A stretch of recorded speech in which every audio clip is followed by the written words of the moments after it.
Ydy'r llong wedi gadael yn barod?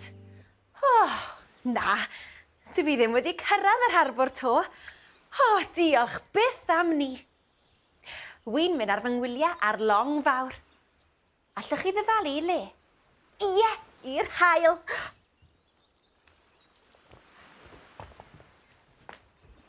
Wy'n mynd ar fordaeth i'r Caribi. Gallai ddim aros. A wy'n gobeithio gweld llwythi o anifeiliaid gwyllt. Falle welai grwban môr, neu borfil hyd yn oed. Ond bydd rhaid fi fod yn amyneddgar iawn ac aros yn llonydd am oriau. Mae creaduriaid gwyllt yn gallu bod yn swil iawn, chi'n gwybod. Ych chi'n dda am aros yn llonydd am oriau a bod yn amyneddgar? Wi ddim. Wi'n hoffi bethau ddigwydd yn syth bin. Mae hynny'n fatgoffa i o stori am fwnci oedd yn gorfod aros. A doedd e ddim yn hoffi ni chwaith. Hoffech chi eich chlywed? Wi'n caru adrodd stori. Roedd Morris y mwnci ar frys. Roedd yn rhaid iddo fe fod wrth yr harbwr erbyn i'r arch gyrraedd. Chi'n gwybod beth yw arch? Wel, llong fawr bren yw arch a digon o le ynddi i bob mathau o anifeiliaid. Heddiw, roedd anifeiliaid llan llon yn mynd ar fordaeth yn yr arch a Morris y mwnci oedd wedi trefnu'r cwbl. Gobeithio bydd pawb yn troi lan ar amser, medda'n ffwdanus. Roedd Morris yn fwnci trefnus iawn a doedd e ddim yn hoffi pan oedd pobl yn hwyr. Cyrhaeddodd Morris yr harbwr. Meddyliodd yw hun. Dyw'r arch ddim yma eto. Roedd i fod yma erbyn 10 o'r gloch ac mae'n 2 funud wedi yn barod. Edrychodd Morris ffordd hyn. Edrychodd ffordd arall. A dim sôn am yr arch. Yn sydyn reit. Neidiodd Morris mas o'i groen. Roedd yr arch wedi cyrraedd o gyfeiriad hollol annisgwyl. Reit, wel, meddai Morris. Leia mae'r arch yma nawr. Ond ble mae'r anifeiliaid? Edrychodd Morris ar ei restr. Roedd e wedi nodi enw pob anifel oedd yn mynd ar y fordaeth ac roedd llun a disgrifiad o bob un wrth ei enw, i wneud yn siŵr bod dim dryswch. A cynta ar y rhestr oedd Elinor Eliffant. Rhwng cur, clistiau mawr, hoffi gwneud sŵn mawr, darllenodd Morris. Edrychodd Morris o'i gwmpas. Na, dim golwg o Elinor. Bydde fe wedi gweld neu chlywed, mae'n siŵr. Dyw e ddim yn hawdd i eliffant cwato, nag yw e? Edrychodd Morris ar yr enw nesaf ar y rhestr. Berwyn Bystach. Corff llwyd, cyrn cyrliog a modrwy air drwy drwyn. Ie, modrwy air. Bydde Morris siŵr o wedi sylwi petai anifel gyda modrwy air yn agos. Ond oedd dim golwg o Berwyn Bystach chwaith. Edrychodd Morris ar yr enw nesaf ar y rhestr. Heilwen Hippo. Trwyn mawr, danedd miniog a thipyn o fola. Pwysau 1,500 kilo. 1,500 kilo? Roedd hynny cymaint o car bach, neu 2 car bach hyd yn oed. Bydde Morris yn sicr wedi sylwi os oedd heilwen wedi cyrraedd. Ond oedd dim enaid byw yn unman. Dim eliffant, dim bystach, dim hippo, a dim un o'r anifeiliaid eraill ar restr Morris. Ble ma pawb, medda'n grac. Mae'r arch fod i adael am hanner awr wedi 10 ar y dot. Dechreuodd Morris ffita banana i basio'r amser. Bytodd un arall. Ac un arall. Bwytodd gymaint o bananas, nes bod ganddo boen yn ei fol.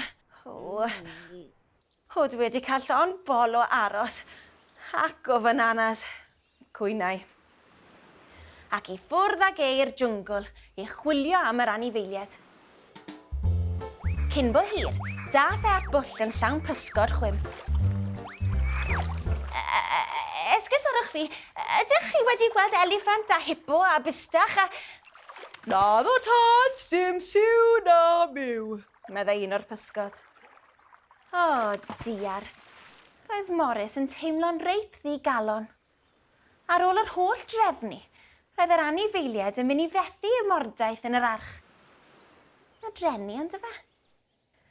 Roedd Morris yn troi am adre pan... Bron iddo fe gwmpo dros rhywbeth. Drychodd y lawr, a dyna ble oedd ces. Ces dillad pinc. Beth oedd ces dillad pinc yn neud yng nghanol y jwngl? Doedd Morris ddim yn deall y peth o gwbl, yn sydyn reit. Clywodd sŵn. Sŵn tebyg i eliffant. Ac roedd y sŵn yn dod o gyfeiriad yr harbwr. Oedd Morris wedi cyffroi. Falle mae Elinor yr eliffant yna. Well i mi fynd nôl at yr harbwr yn syth. Ac i ffwrdd â fe drwy'r cod, gan fynd ar ces pinc gyda fe. Na chi'n medrus oedd Morris, ond fe? Byddech chi'n hoffi gwibio o goeden i goeden fel mwnci? Fi fyd. Wedi cyrraedd yr harbwr, doedd Morris ddim yn gallu credu lyged. Neble oedd yr holl anifeiliaid yn aros amdano fe. Ni mor flin bod ni'n hwyr, Meddai Elinor yr eliffant. Collodd heilwen hippo i ches dillad a gaeth pawb i'w helpu hi chwilio amdano fe. Ond doedd neb o hyd iddo fe. Llefodd heilwen yn driennus. Ife hwn yw e? Holodd Morris, gan ddangos y ces dillad pinc. Hip, hip, hwrê! Neidiodd heilwen lan a lawr yn hapus. O, diolch, Morris! Ac felly, wedi dod o hyd i'r ces, roedd yr anifeiliaid yn barod i fynd ar ei mordaeth yn yr arch. Yr unig beth oedd ar ôl i wneud nawr, oedd cyfri pawb.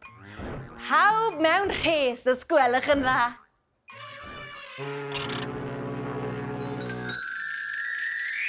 Sgwni os oedd digon o le yn yr arch i'r holl anifeiliaid na.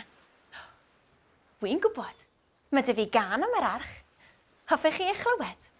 Dyma hi. Helo, bawb. Mae'r anifeiliaid yn aros i fynd ar daith mewn math arbennig o bwch o'r enw arch.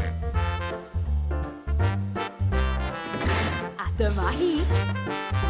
Yr eliffant mawr a'r cangarw i mewn i'r archan nhw. Ni welsoch chi rioed y fath halu balw i mewn i'r archan nhw. Rhywbeth i'r es i mewn i'r archan nhw. Rhywbeth i'r es i mewn i'r archan nhw.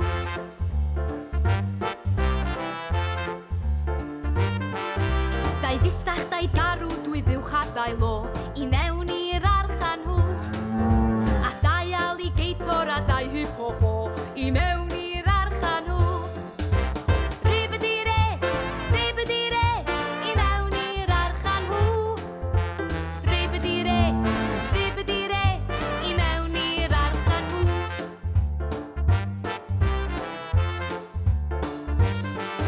Giraffod mawr melyn a'i gyfau fel rhaff i mewn i'r archan nhw. Yn fawr iawn ei diolch am gael bod yn saff i mewn i'r archan nhw. Rhywbeth i'r es i mewn i'r archan nhw. Rhywbeth i'r es i mewn i'r archan nhw.